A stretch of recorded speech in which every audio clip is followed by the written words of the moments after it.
The following podcast is brought to you by the Ebb Tide Treatment Center.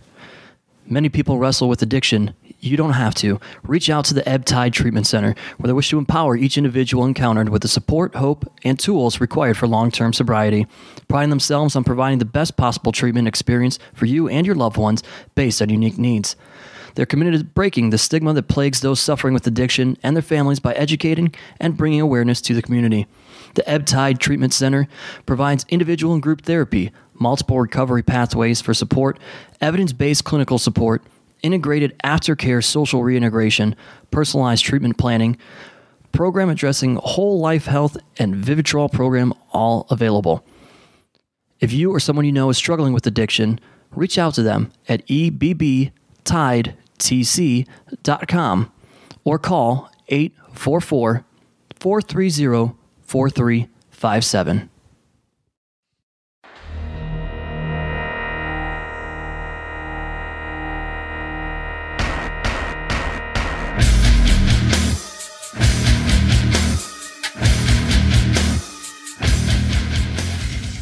Hello once again, everybody, and welcome to AIW's The Card is Going to Change. As always, before we get started with our show, brought to you each and every week for free, we want to thank the sponsors that help us do that. Thanks to Angelo's Pizza, who feeds us here while we record these episodes, and of course feeds all of you when we are at the live events at Mount Carmel. If you want to try Angelo's Pizza and you're not at one of the live events, or you want to try something other than their award-winning pizza, head to Angelo's on Madison Avenue in Lakewood, Ohio. Of course, thanks to Smart Mark Video, who handles all of our video needs. They're there to record all the events so that if you can't make it or you want to relive the live event that you attended, you can do that by purchasing a video for digital download streaming or DVD at smartmarkvideo.com. And of course, as always, thanks to Jack Prince, who helps us look legit to you. When we've got the AIW apparel, you can wear the t-shirts. They help us with flyers. They help us with banners. They can do all of that for you, as well as coming up with any sort of graphic design or logos that you need. Check out their catalog and so much more at jackprince.com. That's jakprince.com. Yeah, so that voice that you just heard right there, none other. We teased this last week. It is his big return. It's EFW's final pinfall, the Duke. Did you listen? Anything you gotta say? Okay, for yourself? first of all, Your name was the Duke in EFW, right? no, it was Crawford J. Masters. Oh, Yeah, I know it wasn't, but I can't remember what it was. Yeah. No, I do have a couple things. First of all, yes, I was pinned by Mortimer P. Flanagan on the final show because, as I've said many times, I will do anything for the good of the company. Second rope frog splash. So I laid down for Morty P on the last show. I think we need to clarify that as Matt Wadsworth's former name. Yes. Crawford J. Kincaid. How did I forget Crawford that? J. Masters. J. Masters. Yeah, and then We'll get to what your Kincaid switch later. oh yeah, and then the thing about my tryout in Sandusky, that tryout was work. I sure it was. I don't even know about this. I was asked to. I was told you guys were having a tryout, and I was coming to the show anyway because at that time I was hanging out with you guys, and they're like, "Well, do the tryout," and because I don't think I paid for it. They're like, "Do the tryout." Oh yeah, we charged for And these then tryouts. We charge for everything. pretend that because they had this girl there, or woman or lady, whatever you want to call her, that ran. Oh, she was like man. the sponsor. She sponsored the place. Her name was Tammy. Tammy the Rodeo Queen. Princess. Yeah, the Rodeo Princess. Tammy. She had not yet made it to Queen. And ascended to the throne. No, she was the Rodeo Princess. I forget where Tammy the Rodeo Princess came from, but this lady had some money, dude. I don't remember where she came from either, but yeah, she had like she wanted to make. She was like all the production. That's what she did. She was an investor. Did she have Duke 1279 money? She did not, and of course, neither did Duke 1279 back then. But she brought in like legit like union workers, like stage hands, and like rented us like a fucking Monday Night Raw. Like, yeah, because this was at the Armory in Sandusky, and you guys, I don't know if you remember, you guys had like an entrance where you back the truck like right up to the garage door, and the stage was set. You guys like walked out of the Yeah, it was like of the it wasn't truck us. down this ramp. It was some people like Yeah. this lady hired. It was like a legit staging company with like a truck that turned into a stage that Yeah, it was backed it weird. into the building. And it was Somebody like- just referenced that to me at the last show. Oh, for really? no reason. Yeah, cool as ice. I forget who it was, but we were talking about that. You know, who would know that? I don't know, but anyway, everybody that was in EFW management at the time, I don't know if that includes you guys or not, but I was in. They all I was in the they all clique. hated her. So they're like, come to the tryout, do the tryout, but then when you watch the show, sit in the back, like bring nice clothes and sit in the back and bring a notepad and pretend like you're scouting all the matches because they wanted to make it look like I was going to buy the company so she would get freaked out and either I don't know if the plan was to get rid of her or was to Get her to dump more money. get her to dump more money into it. It was one or the other. Definitely yeah. to get her to jump. Yeah, I I forget guarantee exactly it was what it to was. get her to but dump more money. The whole thing was an elaborate ruse on Tammy, the rodeo princess. So you didn't really have to try out. Is No, that what of you're course saying? not. Oh, okay. Of Of course course not. I see. He was, I mean, this is a long time ago. I he was forgot. Crawford. Well, this Masters. is what happens when I'm actually in the room. See, when I'm not in the room, things I remembered much differently than when I'm actually in the room. I'm happy. listening. I'm happy you were here to remind me about Tammy, the rodeo princess. Yeah. That is a blast from the past. Well, so that voice. Her only stipulation was that she had to appear on the events. Yes. That voice that you heard, of course, obviously, as you know, was the Duke. My name is Steve Guy, your moderator of sorts. We also have heard and are joined by Mortimer P. Flanagan, as you may know him now, as the president of AIW, Matt Wadsworth, and the man formerly known as Sexual Voltron, That was my name in E EFW. Oh, AIW owner John Thorne. Because The only thing I remember ever his name being in EFW was the Meanies. That's Well, that was the nickname. Oh yeah, but that behind was the scenes. only Oh. thing I ever knew him by because when I was there, he never wrestled. So I attempted to do some research before and after last week's show, and previously I had said I found the Angel Fire website, but then now I found this YouTube video of young John Thorne, Sexual Voltron, in a blue suit and a black top hat. That's right. nothing says sexuality like a blue suit and a black top. Hey man, it was the '90s. It was in. Not sure what kind of sexuality, but it's Well, it's sexuality. Voltron, man. I was a Voltron. It all comes together. I'm not like a. Were you the leg? Were you the right arm? Yeah, No, what he is was it? the combined. Oh, he was the power of Voltron. Okay. You were everything. I had sexual powers of a Voltron. Everyone's sexual powers came to me. Oh, good for you. Because it was a combination of all their specialties. Yeah, all these EFW guys said they had sexual powers, and then they just taught me all this bad stuff to be a bad human, and they said all of their poor sexual powers were going to be inherited by me and my impressionable teenage 15-year-old self. Okay. Wow. All right. That's more backstory than I think anybody wanted, but okay. That's it. In that video, the Raptor was in that video, I believe. Yes. Yes. The Raptor was he was a guy that promised us a free wrestling ring. And he had a sex slave. Oh no, that's Shock Solomon who had the sex. Oh, that slave. was a different person. That was Okay. along with the sexual Voltron. Yes. Yeah, the guys he was talking was to. that? Oh, he's I don't talking to the remember that. Raptor in there. It's Yeah. Jay Shock No, I Solomon. remember No, who the that second, was. I don't remember We the- have no idea. Oh, I couldn't No, figure we out. don't. Yeah, we Oh, we okay, could not okay. figure out. It had to be. I'm sure it was someone's cousin or sister or something. Some girl from a local bar Or some girl. or high school. I mean, probably in those days. I have a nice segue for that when we actually get to the other stuff. But, about the sex slaves. But so yeah, these guys in the video, the Raptor, they were these guys that would come to EFW shows as fans, and they all had championship belts, and they would paint their faces and stuff. And they said that they would give us a free wrestling ring, and they would build us an Inferno match. They said that they could for $60 that they could get together an Inferno match for us. Which has got to be safe. Well, for you know, $60, $60 you're paying, yeah. you're not It's only paying top for the end. flames, you're paying for safety. Right, $60. absolutely. But the only stipulation is we had to give their wrestling company, I forget what it was called, one match on every EFW show as it was kind of like an infomercial for their backyard wrestling fed. And the thing about them is they would not pick a winner before they went to the ring.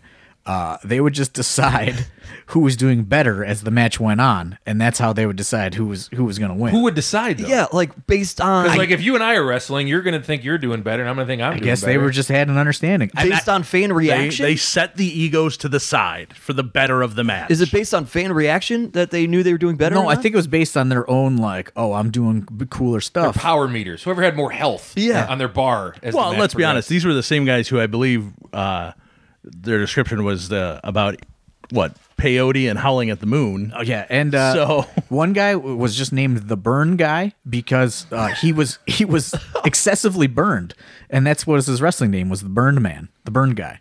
And he's the one who probably Burning wanted Man? to put on the pyro match for $60. That's probably how they figured out that they can put one together for $60. He was the result of the one that was for $40, and they're like, you know what, we need a little bit more was the safety. master. He was the we need a little more safety. you know, An extra $20 will help this. He was The the 90s, Inferno man. master. The 90s. Wow. The 90s. Bring them back. So, if you listen to the EFW episode there and the EIW, so much more, we told you now we are going to the next one. You guys took some time off to get trained, Yeah. and this would lead us down the road to CCW.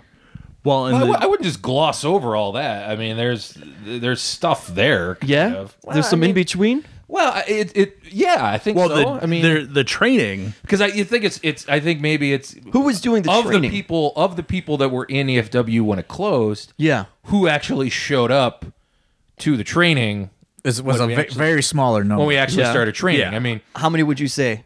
10. Maybe. Not even. And how many guys were working EFW? There were definitely a lot more. Well, when I was there, Really? probably 30. Yeah, EFW probably They had enough to do a 30-man Royal Rumble. So at least Okay. 30. Yeah. with weapons, of course. EC3, I think, appeared on the final EFW show. The final show? Yeah, because they did like a big battle royal of like 60 people. Of different. Oh, yeah, I it was a bunch remember of. Some of it was people from the past, and some of it, I'm sure, was whatever backyarders they could. So, do you guys fill go in. to an actual training school? No, here's or where just we one go. person? Here's I'll give you my version of events. So John Rotten calls me one day, and he says, "Hey, I'm gonna do this wrestling school. I'm gonna put together this wrestling school. I think we should get trained, and we're gonna run shows and blah blah blah." He's like, "Do you want to train?" And I was like, "Yeah, okay." So I'm like, "Where is it?" So I forget where he got the ring from. I think did he get from High Spots? No. So I was kind of. Was it samples? Yeah. So I guess before you. No, it wasn't Mike Samples either. Before you kind of get to that point, like. Instead of getting trained by GT Lightning, which is where everybody got trained, we always wanted to be different and do things our own way. So we sold JT Lightning the EFW ring, and with that money, we went and bought a brand new ring which nobody knew about at this place now that's not around anymore. It was called like ProWrestlingRings.com or something. It was in like Streetsboro, Ohio. And then from there, we start looking for places that are gonna allow us to actually rent space to have a wrestling school, and we discovered this place. It was called Parma Courts. It was a racquetball court. It was like, it was a racquetball club.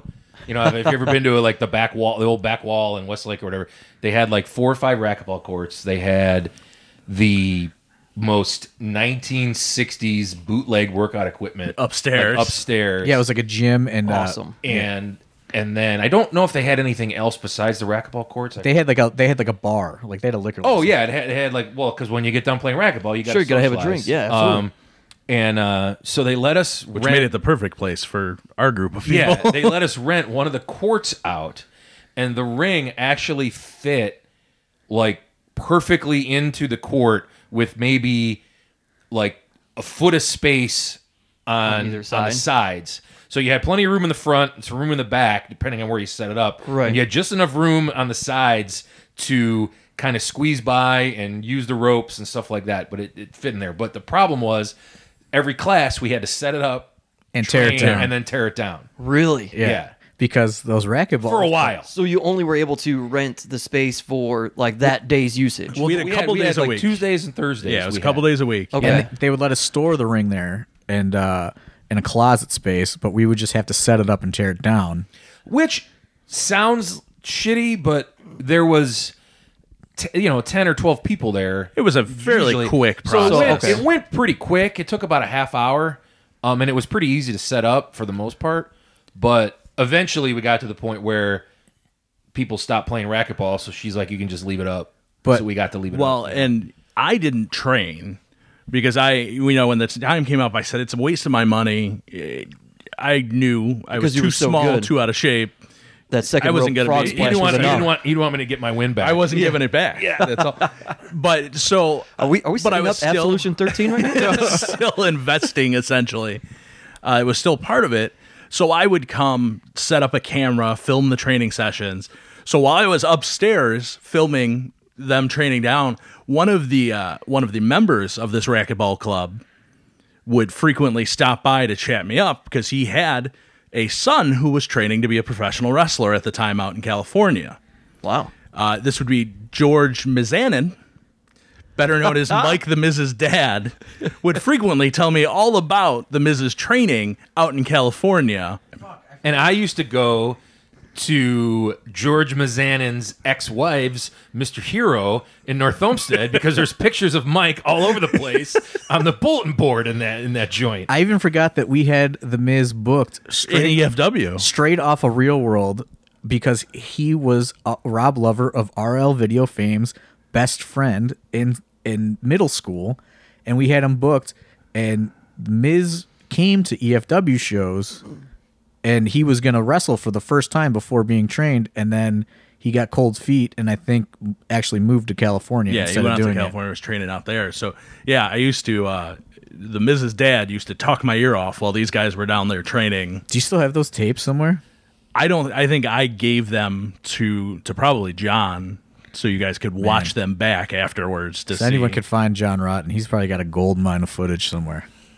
So who trained John Rotten that he decides he's going to train? No, you well, guys? John Or did he not didn't train train you. you. No. He John just was set it training up. Was he alongside- the one that knew? No, I did. You knew Lou. Yeah, Lou Okay. Marconi. Back to that SCP mayhem. Between SCP and he was actually a couple years younger than my sister and went to the same school. Okay. So I knew him when he was. I mean, I remember when I was in high school. I was a little kid, and we'd talk about wrestling. Right. And he was essentially a pre-internet smart mark, and I was this little kid that was crazy about wrestling that would talk to him about it. So I had a connection to him and got in touch with him. But do you remember who almost was the trainer at one point? There was a couple almost trainers. So we started trying to find our own trainer. So at one point it was going to be Chris Hamrick, but he needed to move in with somebody, in which none of us except for the Duke were living outside of our parents' house. And I was never advised of this, and I most definitely would have said no. So like at one point Chris Hamrick said he would come train us if he could find a place to live, like if people would go in on rent with him, which that was like out of the question for the majority of us. Yeah. And Duke didn't want to give up that bachelor pad. At one point I had talked to Chris Chetty on the phone, in which he lived in New York and was not interested in relocating, but he said that he wouldn't be opposed to coming in for like a week at a time and like showing us stuff. But that just didn't seem feasible for, like for what we wanted to do and how we were trying to kind of expedite the process. Then negotiations got really, really close to WCW star Kwee That's the one that I remember. training Okay. us. Was that right when he got hurt? No, so this is right off of WCW. He was Like right when WCW got bought? Yeah. Okay. Like there was some website where it would just that would just have people's booking information listed, and I was just email all of them, and then they would call. And I still have Kwee-wee's phone number to this day from that time Yeah, period. because we started training in 2002. Yeah. Okay. But I somehow, like, I've lost so many phone numbers. Kwee-wee's phone number has made it through all of my phones somehow, and I still have it, and it has to have worked as of a Worldwide couple, go on like a Tinder date with him or something? Is that why you still have it? as of a couple years ago, because Chandler man. Biggins prank called him once, and it still worked. But so it was really close to being Kwee-wee because he was actually from Alliance, Ohio.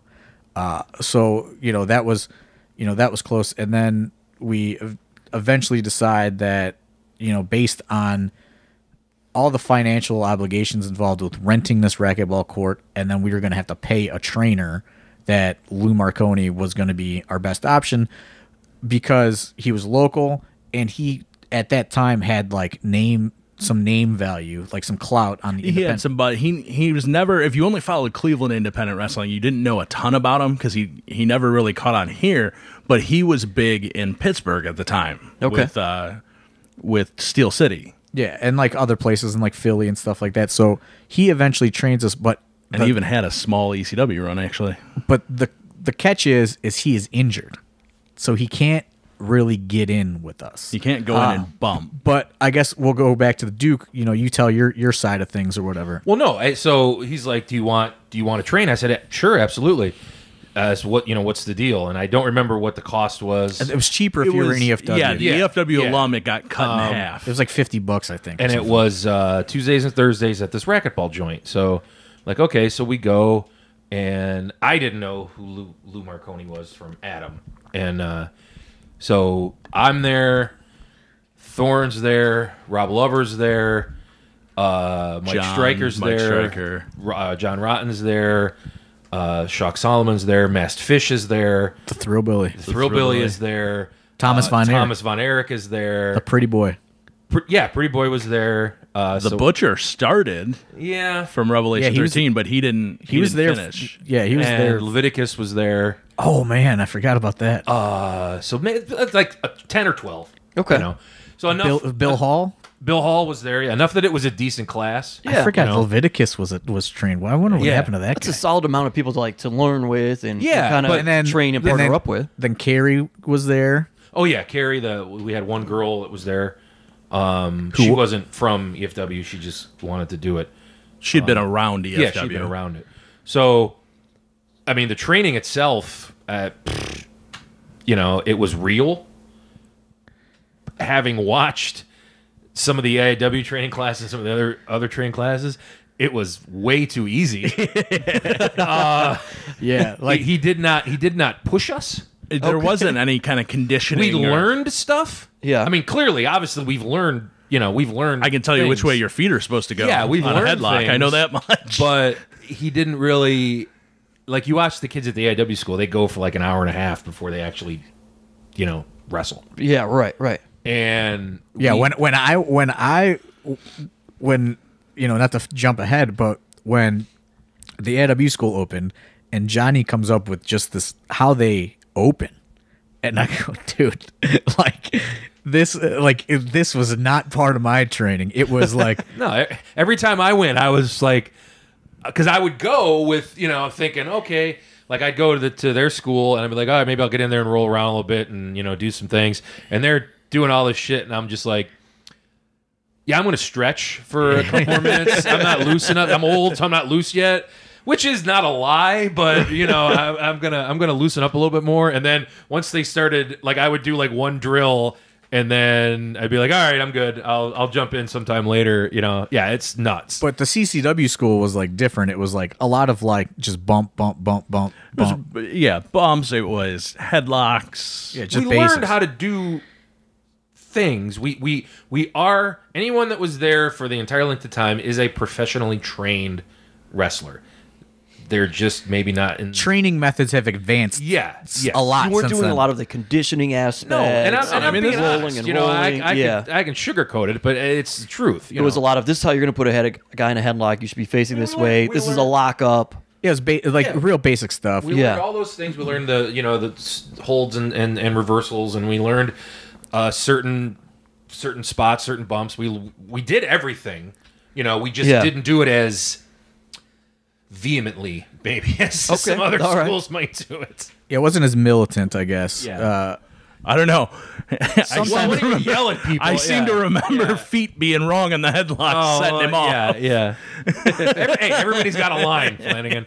But I mean, so I guess that just kind of is like that kind of just shows what was always kind of instilled in probably this whole group of AIW misfits there's very, very few of us left from that era, but we always wanted to do it our way instead of create our own thing, rather than like joining up with an existing thing.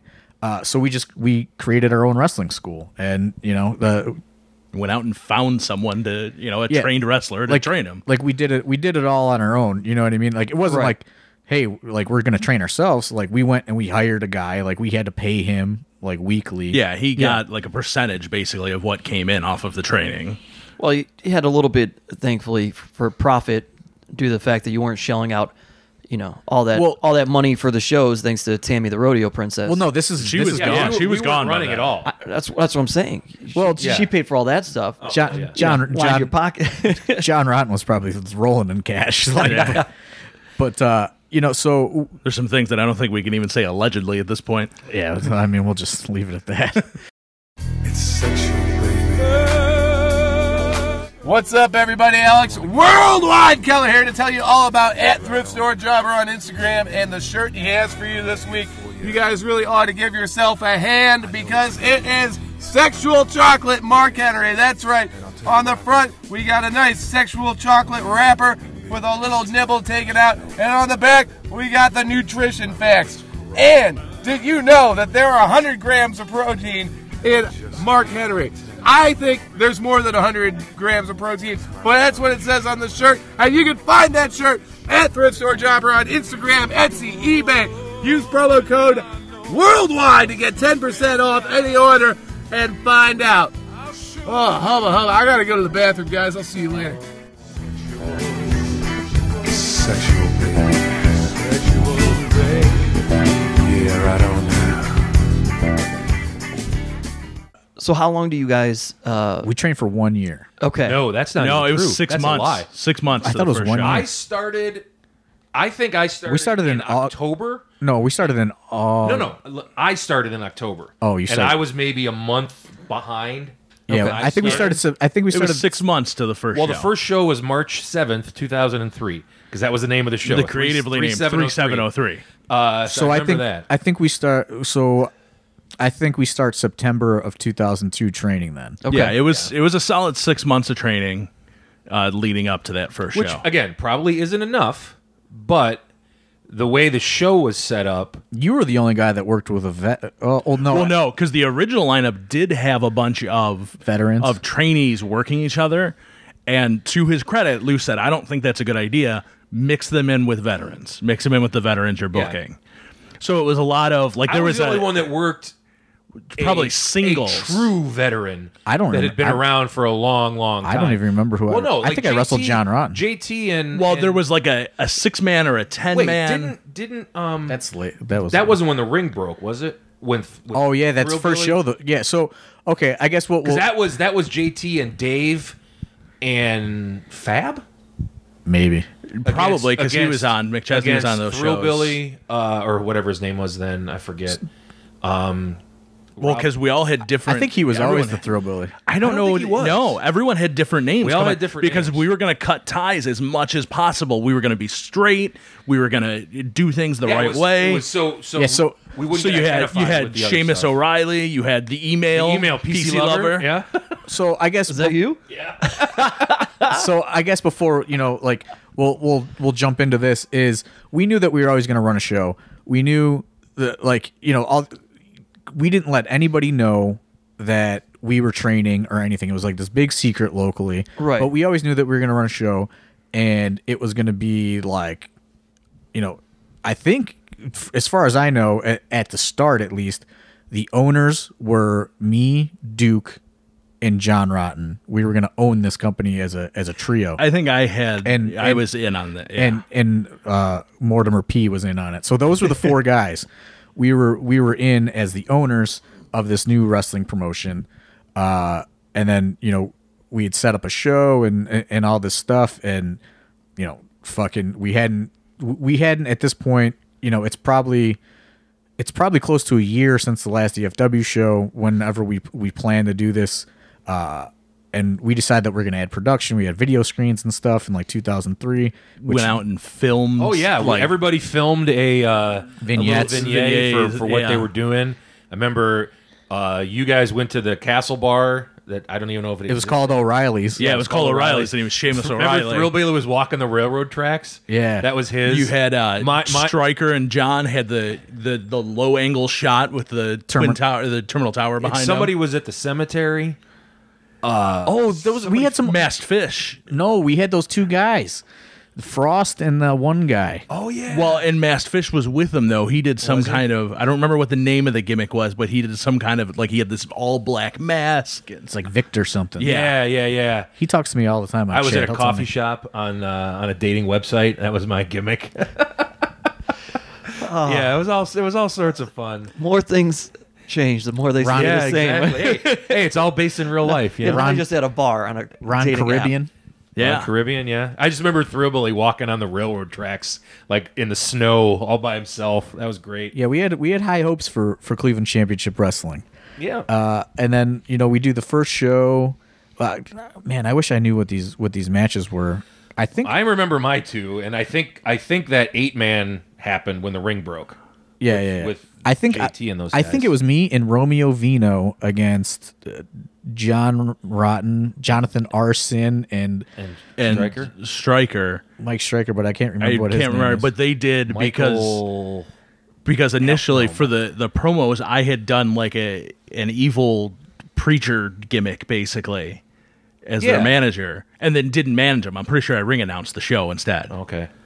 Or no, Kingdom James No, was the ring Kingdom announcer. James was our ring announcer. That's right. I remember I wrestled Frank Stiletto. Yeah. And Handsome. Handsome Handsome Frank Frank, Stiletto. so as mentioned the last episode. Yeah. Oh, was it? Oh, I think, okay. he's Yeah, got, I that think he's got a couple mentions Oh, he's been throughout mentioned the, a few the times. episodes here. Yeah. He would also show up at training periodically. Okay. Yeah.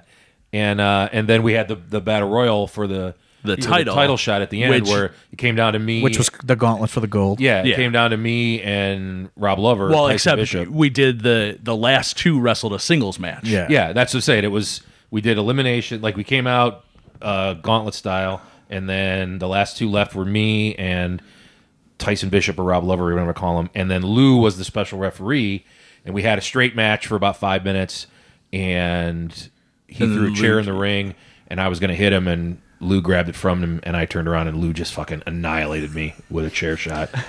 Because it was the whole thing was this was going to be his chosen student Yeah. was Tyson Bishop. Okay. Yeah. And the crowd went completely mild because Probably a little bit had something to do with your anything feet about not being Lou. right at training one day. No, actually, No, that was all set up. I was the only one that Lou never ever yelled at because I was like Lou's age, so I think he felt bad yelling at me. He said I got to look up to my elders. I Yeah. can't yell the dude. I think you were older than him.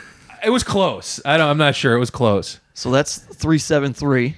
Yeah, I mean, and like there's other guys involved, like Disco various Fever. various They local were guys. all in the. I don't know if. Oh yeah, Rob Lover wrestled Disco Fever in the first match on the show. because he was an EFW guy that had Yeah. gone off and trained with JT. Yeah, that was the very first match on the show. Yeah, so we had some of those guys. You had, I think the Munchies were on the show. Maybe I know Virus and Unknown weren't Because they asked when the show because was. they asked when 3703 would be taking place. John told them we're good. For some reason I know that I tagged with Romeo Vino, and I think maybe That makes sense. You're probably right. 'cause Isaac. I want to say Isaac Burton was involved. I know that John Rotten was involved because he wanted to give me suplexes. Like, Was it you and Isaac Burton? Yeah, it might have been because I think Romeo came later. Yeah, I don't but- think Romeo had started at the same time. yeah, you're right. So maybe it's me and Isaac Burton against Mike Stryker and Jonathan Arson, and then we did a battle royal. Mike Stryker's name. But anyway, whatever. Yeah. We do this first show, and It then drew about 300 people. It drew pretty good. I don't know. We did We few did a more. couple more, and we kind of got bored with being like our plan to be on the straight and narrow and we be did, traditional indie. We did We did three maybe at that venue. Three, yeah, we did 3 at the venue. We did 1 at Turner's, Yeah. and then we ran a couple at the skate park. Yeah, Changa World. at Changa World. Yeah. And that's when we kind of became disillusioned with being on straight and narrow indie. And we realized this isn't nearly as fun as EFW used to be. So we came up with the grand idea to have EFW invade CCW. Ah, Yeah. okay. Well, like I just know it went on for a couple of years because I started training at 18, and CCW, my tenure with CCW concluded on my 21st birthday. That was What were the differences that you missed and you wanted to bring back? it. Just was too See- polished. Yeah, CCW was very much typical local indie promotion. There was Okay. nothing that set it apart from any of the other indies that were running in the area. Gotcha. And it was a lot of the same guys that you would see on some of the local indies. There was just nothing unique about it. We had to fill the card, so you would use some of the same people, and so Yeah. then it would just kind of be like, oh, okay. And you run into the same issue was, well, I could go see this guy tonight, or I can go see this guy next week. What the hell's the difference? Were you trying to grab bigger names like you were doing at the end of EFW? Not so much there, I no, don't because think we. booked, I don't think we booked anybody. we never booked No any names. names. This was But your it's- guys' attempt And to be I like, think this is gonna be just I us. think that may have been predetermined. Yeah, that was That was intentional. that we wanted to be Cleveland Championship Wrestling, all Yeah. Cleveland guys.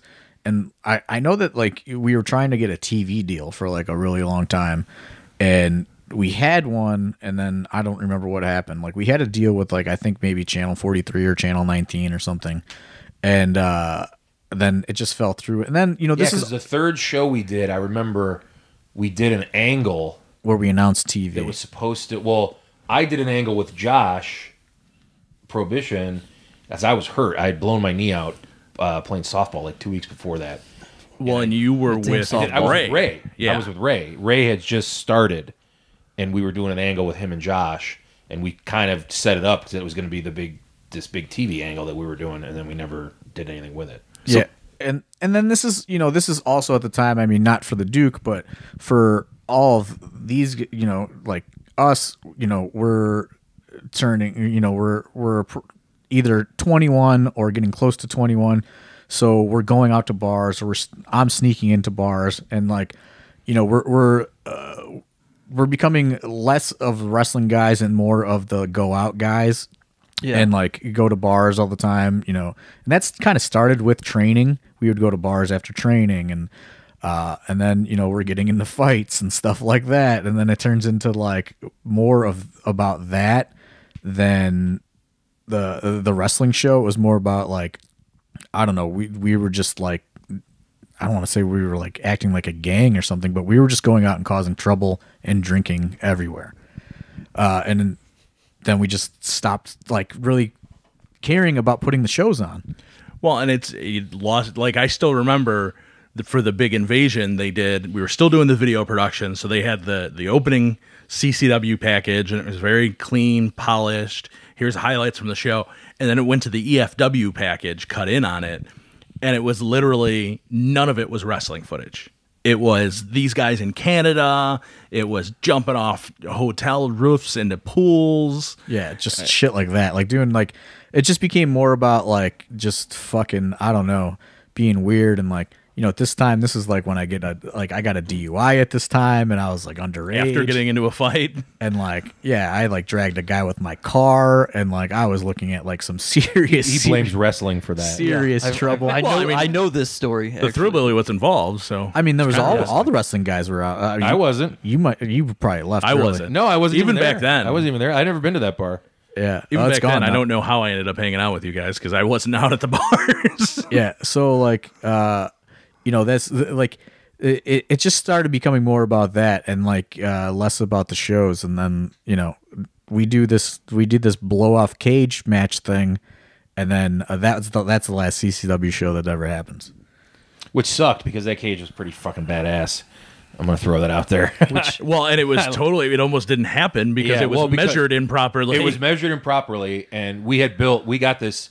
I mean, you know how everybody has. Anytime anybody has a, well, I shouldn't say anytime, but 95 times out of 100, any independent show that has a steel cage match has the standard like 8-foot cage with a little door that if you step on the rope you can see over top of, and it was just sucked. So we're like, we got to get this cage. So Rotten had a hookup at a fence company. I think it was him that had the hookup. He just called. Oh, did he? They had like this extra fencing laying around. So he's like, would you guys mind building us a cage? And so they build this. He's for a 16-foot ring. So they build the cage, and this cage is literally 15 foot high with a door. And I mean, it's gorgeous. It's like new fencing and everything. The problem is they made it exactly 16. They made it for the 16-foot Yeah, ring. they made it 16 feet. Didn't take into account that it had to go around the outside of the ring. Well, no, that it needed to. It should have been made like 15 feet, so it could have fit in between the posts. The post. Oh, But it was too big, so what we were scrambling to do it, and to Chuck Solomon's credit, he was the one I think that came up with the idea of, or it was either him or Suicide. It was him, and he had his various hanger-ons. Yeah, it was Suicide, and there was another hanger-on dude that like they cut these 2x4s or whatever, not 2x4s, like these little wooden posts with grooves in them. We set the cage in the grooves, the things rested on the floor, and we truck strapped it underneath the ring together, and it held up. I mean, it held up real including nice. people jumping off of it and getting thrown into it. I mean, I was on the outside kind of as like a special enforcer in quotes, but in reality my job was make sure the cage doesn't come apart. Yeah, it doesn't fall on people. Anytime someone hits it, make sure you hang on to it. I mean, and that included Mike Baker, former AIW partial owner, Mike Baker, scaling it like a gorilla at one point. Yeah. Yeah. Jumping off. I mean, Backstreet jumped off of it. I think that might be out on YouTube somewhere. It is actually the same crazy. channel that you found the crazy. sexual Voltron video, I believe. Oh, man. Also has that match. Yeah, there's some stuff out there. I think I used to have a copy of it. I don't know if I do anymore. Yeah, it was pretty crazy. And then the problem that I always had with the CCW shows is that they would always do this ridiculously dumb match at the end. Uh-huh. And I was never You would in lose? It. Oh, you I was weren't never in in it. No, he So was you never weren't part of even main eventing CCW, is that what you're saying? No. But I will say to his credit, the email PC Lover was jacked as fuck at this time. I was in really, really good shape. That's very true. And I always had to take the ring down and put it away like myself. Because everyone else was so beat up. dead from the hardcore match they just had. They're all laying on the ground going, I'm not helping. I'm like, come on, help me out here. And I'm dragging this whole fucking thing back on a cart 3 miles at Changa World, to because put it you away had to in weave through the Changa World was an indoor skate park. Okay. So we literally, the ring was set up between like a huge quarter pipe Yeah. and the wall. So you had to That come was- back through all of the ramps around the skate park to get out the door. Because I had to, because we couldn't leave until it was down, and we always ran shows on fucking Sunday, and I was the only one who had to get up for work in the morning because I wrestled with a bunch of degenerates who didn't have jobs. Well, they're And so also young 20-somethings. and they're all like laying around going, "Oh, I'm so tired. I'm bleeding." So I'm like taking the thing down myself. So CCW is the only time I ever went to the hospital. I had to go to the hospital after a CCW show. So CCW is kind of more, I guess, a big party, it sounds like, instead of, despite the fact that you once wanted to be... EFW was reintroduced, it was. Okay.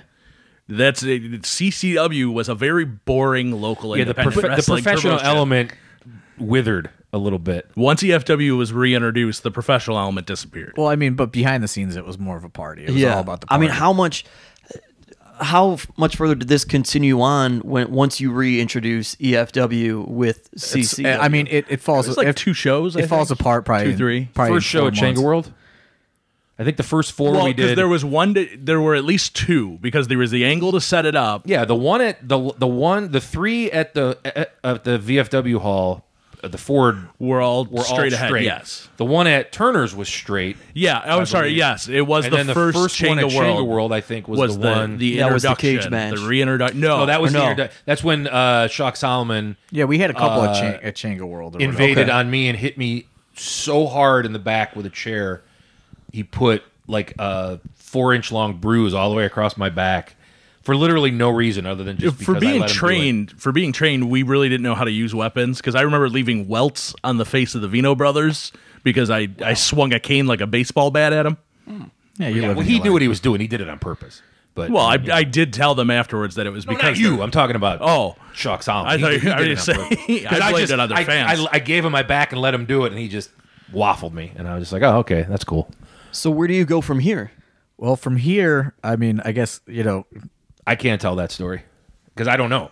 Well, I guess You we'll kind of know. We'll have to probably really. We'll probably have to wrap it up here because we're getting a little long right here, and we'll have to go into part 3 of the AIW origin story next week, as we'll finally get into how AIW is formed and what happens from here. Is this the... do we get into the split is what everyone's going to maybe want to know. Well, yeah, that's That's the story. The first split. There you go. Well, the first split, yeah. The first Which split. like I said, I don't really know. I just kind of I got sucked up in the wave. Oh, we'll so have to you on speak. next week. We'll keep you going. Well, yeah, I ain't, it's fine. I'm not going nowhere, but you know.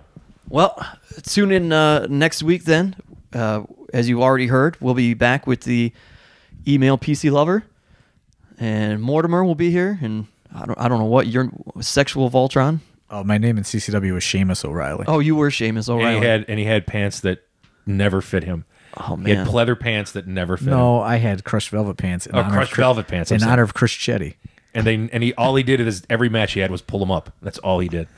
Well, I don't have a butt, man. They just slide right down. Well, more from all of them next week, and the story that leads up to AIW eventually, as you know it now, for Well, not as we know it now, but as it gets formed. eventually, as we get closer, yes. So for PC Lover, Seamus, and Mortimer, my name's Steve Guy. We'll talk to you guys next week on AIW's The Card is Going to Change. And hopefully people aren't bored by this history class.